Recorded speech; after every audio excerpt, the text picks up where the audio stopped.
योगांश studio की नई जानकारी पाने के लिए सब्सक्राइब करें और घंटी को दबाना न भूलें।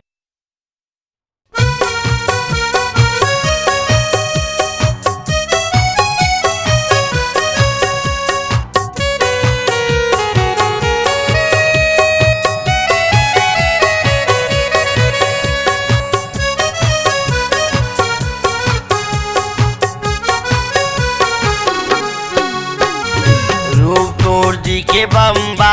तो बेटे तोला बोड़ला बाजार रूपटोर जी के बम्बा तो बेटे तोला बोड़ला बाजार बोला बाजार वो कमरदा बाजार बोला बाजार वो कमरदा बाजार रूपटोर जी के बम्बा तो बेटे तोला बोड़ला बाजार रूपटोर जी के बम्बा तो बेटे तोला बोड़ला बाजार।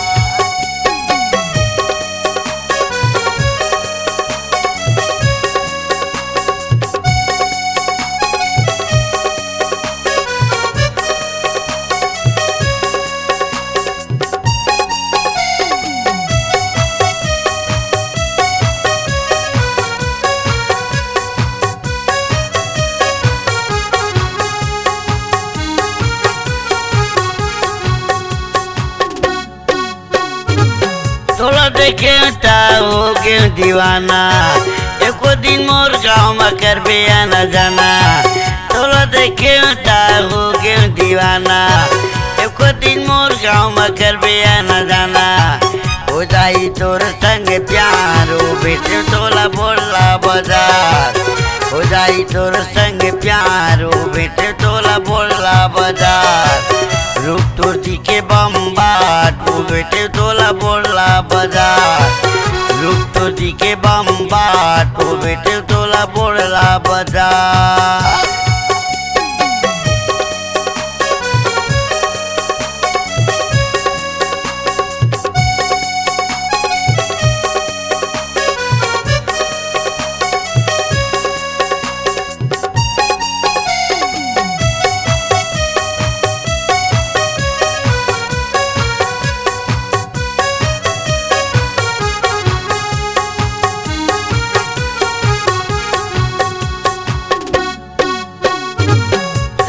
कारिया मैं हवा बिलवा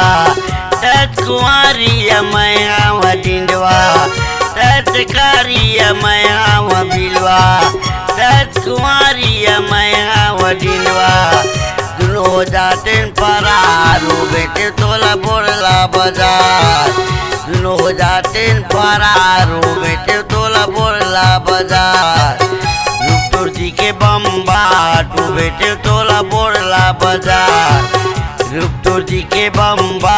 तू बेटे तोला बोला बाजार।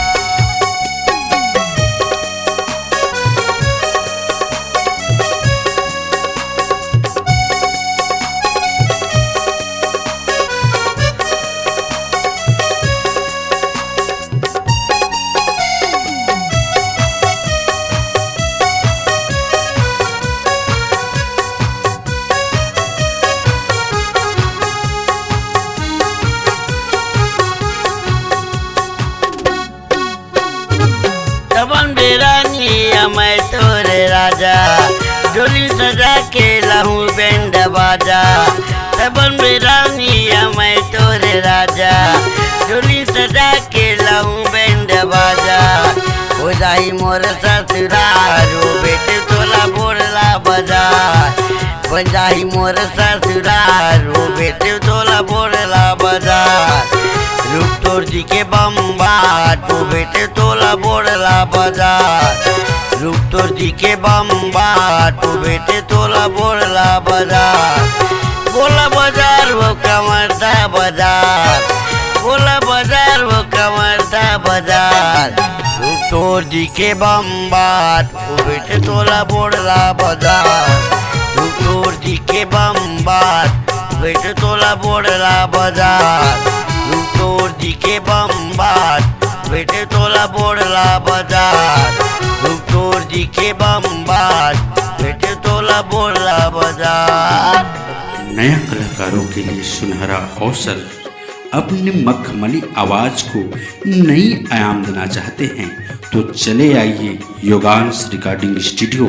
हमारा संपर्क नंबर है 96 85 88 0366।